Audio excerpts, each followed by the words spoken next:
Europe's migration crisis took a dramatic turn after an estimated 60,000 migrants crossed into Spain's Ceuta enclave within 24 hours.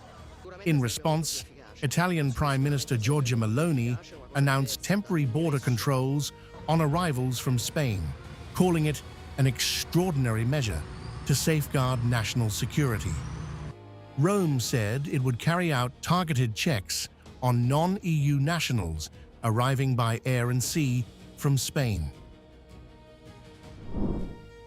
The government has decided to temporarily suspend the free movement regime provided for by Schengen and maritime and air connections with Spain, reintroducing border controls.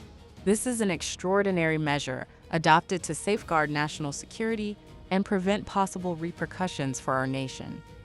The measure will be kept in force only for the time necessary, with particular attention to limiting any impact on summer tourist flows.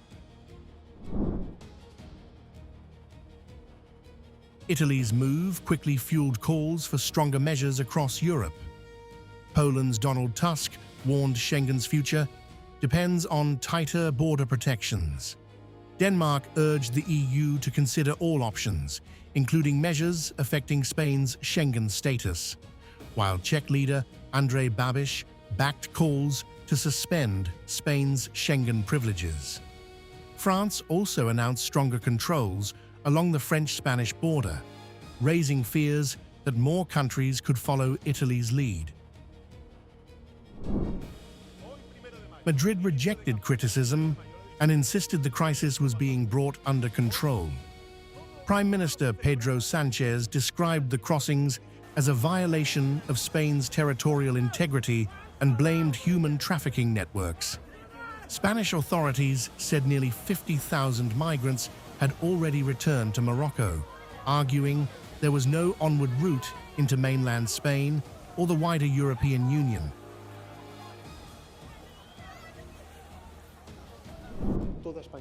In the conversations we had with the Moroccan authorities, what stands out is the interpretation that mafia organizations that engage in people smuggling have taken of a decision from the Supreme Court that ratifies a previous sentence of the Superior Court of Andalusia, that the repatriation of those people that enter our country by sea was not applicable, by considering there is no physical border, unlike when one crosses by land.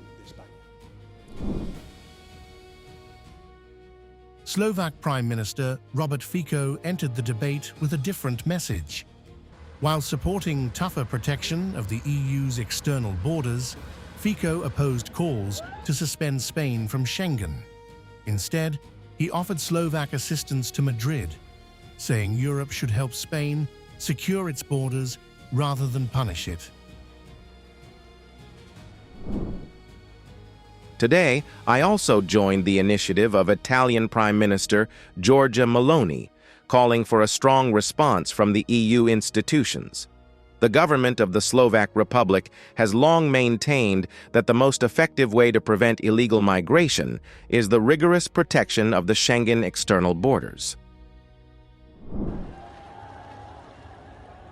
With at least 57 people reported dead during the Ceuta crossings, the crisis has evolved into a wider political battle over Europe's borders. Italy's restrictions, growing pressure from EU leaders, Spain's pushback, and Fico's intervention have reignited debate over the future of the Schengen zone and exposed divisions over how Europe should respond to migration shocks.